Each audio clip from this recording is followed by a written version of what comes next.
Most welcome again to the conversation on the way to COP26 UK.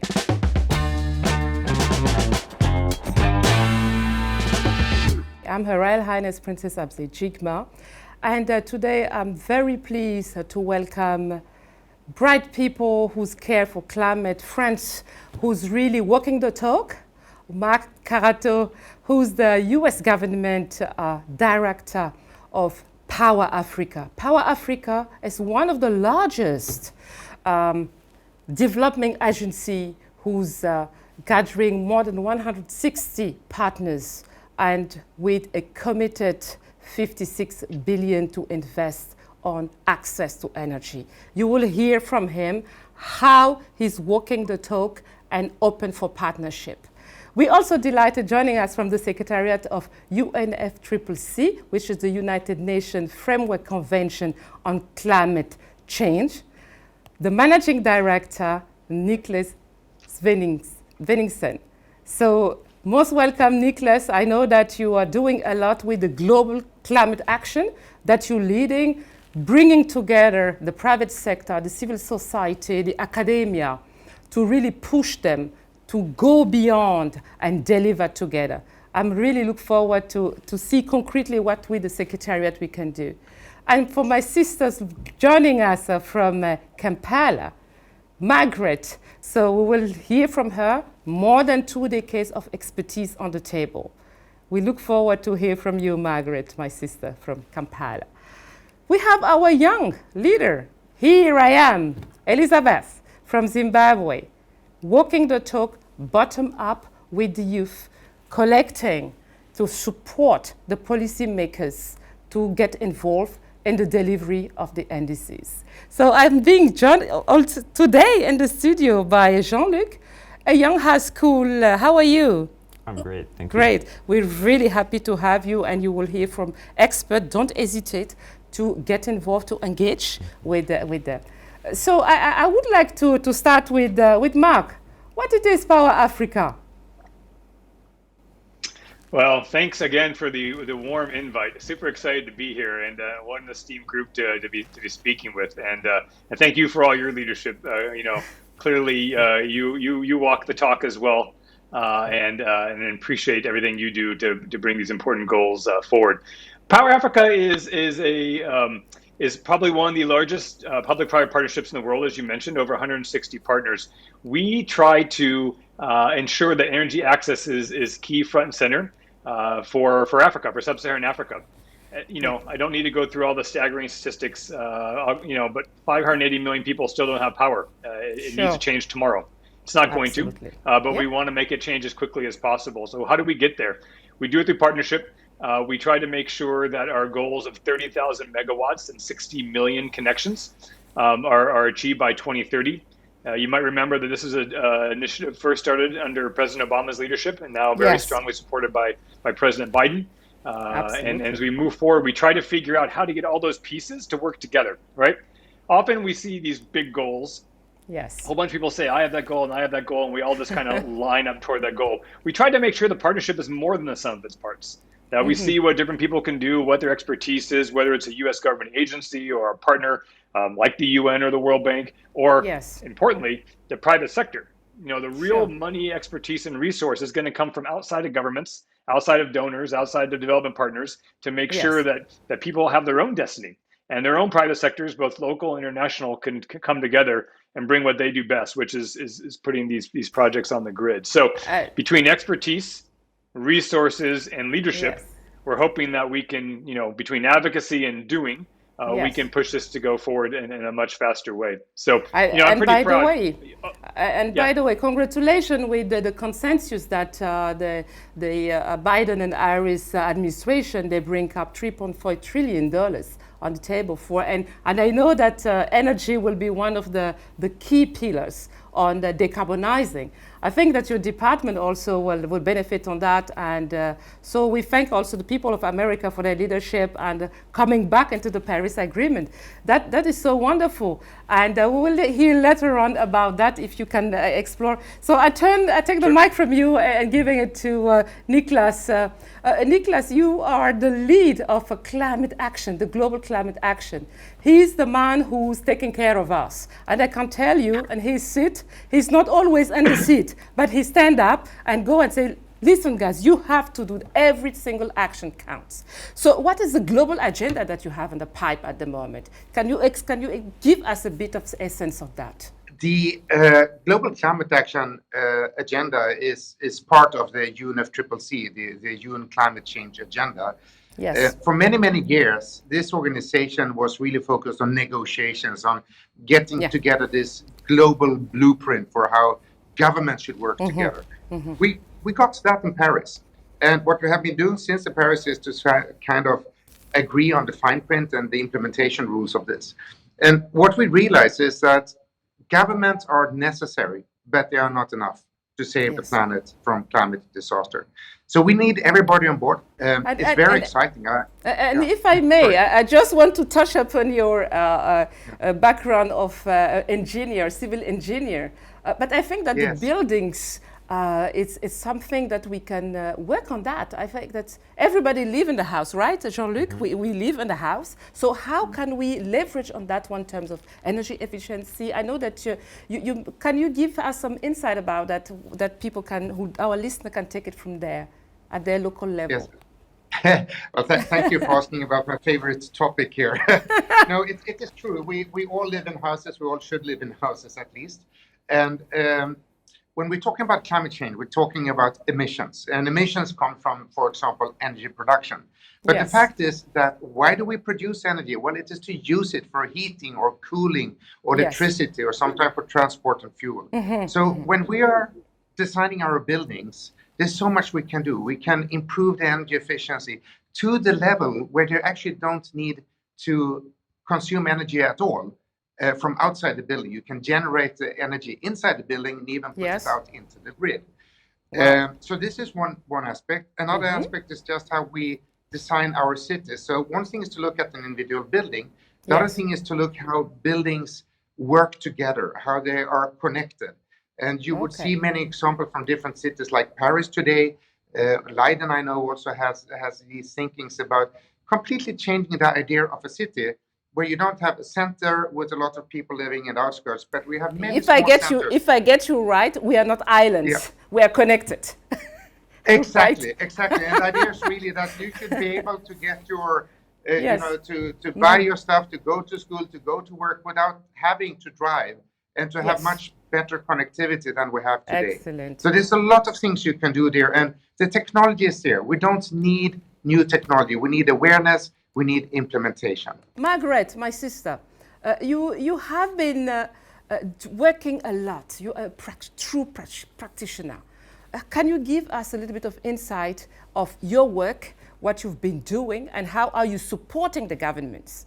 At the NDC Partnership, I know Mark and Nicholas have heard about that, but I think we need Mark to join the partnership. I haven't seen Power Africa to be part of this. So the NDC Partnership is a global coalition. And let me tell you, I think this is a game changer. This coalition, when it was formed, when the Paris Agreement was signed off, people are saying that another coalition? Coalition for what? But let me tell you, what we've run for 4 years, but why it was formed was to make a difference. It is formed of developed countries and developing countries. So you can imagine the difference. And it also brings on board institutions at different levels. And what we are doing is, how can we make governments, all the commitments they are doing, how do we mobilize extra support and make sure that there is an increase in ambition? Because at the moment, the commitments that are in the NDCs, even if they are implemented, it is already known that we can't be anywhere when you look at the ambitious Paris Agreement. My sister, if I can shake a little bit, you know that private sector, it's about profit, and profit is not a dirty word.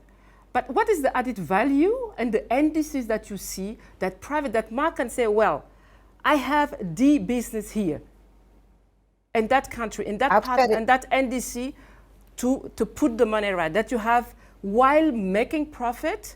At the same time, we decarbonize and we lift people out of poverty. Do you have those concrete Yes. examples that Mark can take it from there and support you as well, delivering your targets? When you look at, let's just go into energy, where Mark is an expert.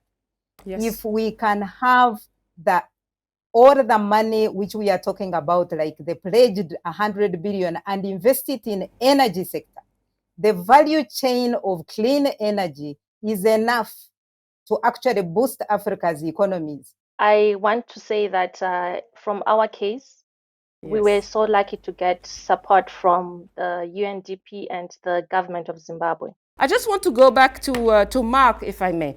Mark, you heard from Margaret about the NDC partnership, and I would like you to develop more as we go with the agriculture sector, the cool value chain. What are the project and the pipe, and what you are keen on delivering that we can take it from there with Nicholas, with the global climate actions and move along? Well, Power Africa has always, I think, looked at the market, but we've also looked at the market with a certain way of saying, well, where's the investment going to go, but what also do we need to accomplish? And climate change has always been right there in the crosshair. Yeah. It works, right? The renewable energy market in Africa is huge, right? It's massive. Sure. I mean, 75% of the people who don't have power in the world yet probably live in sub-Saharan Africa, and they're going to get power.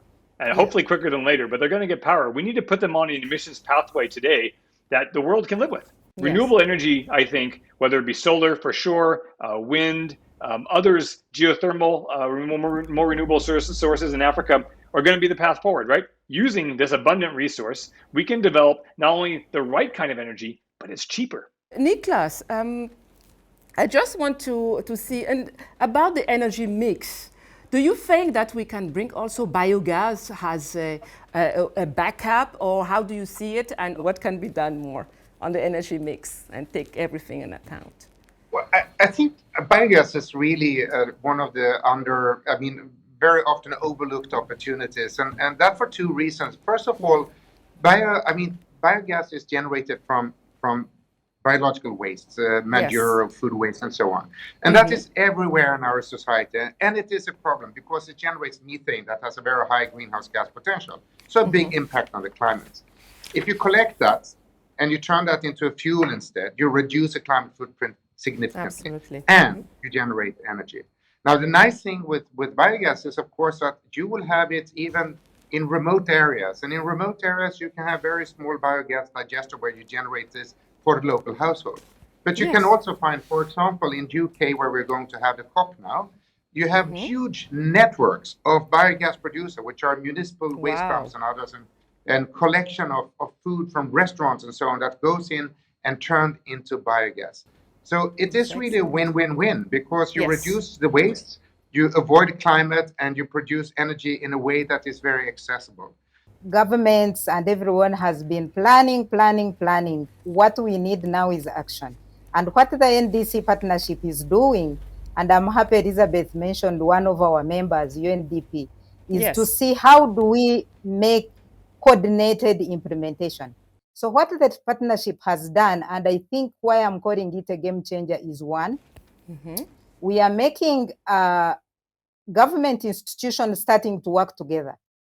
Yeah. In our work, taking forward for climate action, we are taking climate beyond the Ministry of Environment. Our focal points also include Ministry of Finance, Planning, and we are bringing in Ministry of Gender and the Youth. I'm happy Elizabeth mentioned how strictly last year, the partnership made sure that all countries bring all sorts of categories of players to ensure that the plan now, phase 2, which is coming, we are going to support countries to do NDC implementation plans. Globally, we've supported over 77 countries, and in Africa, 34 countries have benefited from our climate action enhancement, where we've supported them to update their NDCs. But right now, we are even going further to do NDC implementation plans. So with what you have heard, what are your first thoughts? And what comment would you have? Well, it appears as if it comes up to the governments mostly. Yeah. So I was wondering, what can I do, like, as an individual? Mark, so Do you have a burning thing that I know that you have such a lot of things sparkling your mind.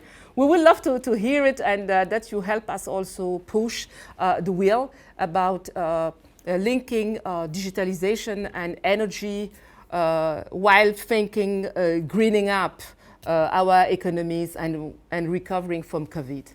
This idea that we need to make sure we have a gender lens on energy is absolutely critical. I think we need to make sure that we continue to understand that 80% of the informal economy is where women make up most of their living, and that when we don't think about gender in how we do power, we don't necessarily think about the best solutions, and we don't necessarily think about how we can get the best return on our investment. For instance, we start seeing massive change, right? It's almost like the metaphor of a ship. When you first start making a little bit of change, 1 degree or 2 degrees at the very beginning can put you way over here.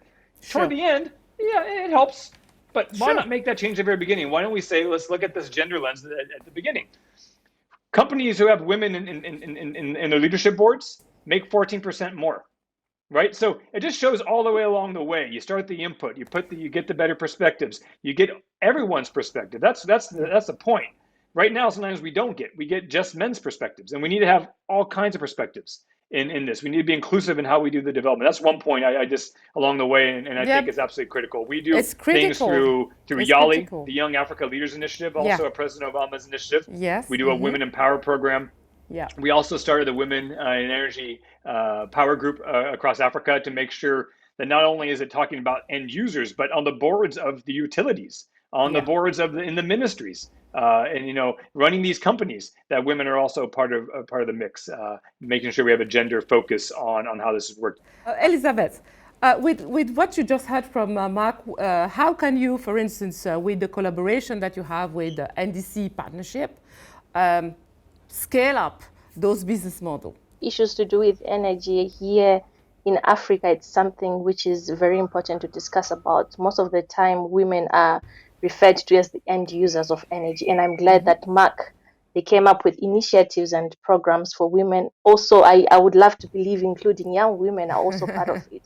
But we also need to understand the opportunities that are there. I mean, green jobs, because we cannot talk about going smart. We cannot talk about renewable energy without identifying the crisis of, how unemployment young people are. When it comes to data, yes, in my line of work, which is really, again, trying to help the governments and to help the private sector and individuals and civil society to work together, the information, just to find the information about what can be done, what is being done, turned out to not be so easily to find at the global scale. So we have established something we call the Global Climate Action Portal, where you can find data about what different companies, organizations, cities, civil society organization has decided that they're going to do. But in addition to that, if you're looking at the practical things you can do, we have our partners, the private sector, the civil society, they're developing specific roadmaps. For example, for the building industry, for the fashion industry, for the sports industry, for travel and tourism. What can you do in those sectors to bring the emission curve down there? And in all these sectors, definitely, youth has an enormously important role to play. What would be the key enablers for that, Margaret, that you could see to enable and to ramp up? One of the things you touched about is capacity. And this is very, very important because in many countries that we are supporting, what is coming out in order to boost the accelerating of implementing the NDC, especially the core sectors, like the energy we are talking about, you find most countries don't have even the enough projects that are running. Their capacity is around how do we even design huge projects so that they are able to create many jobs.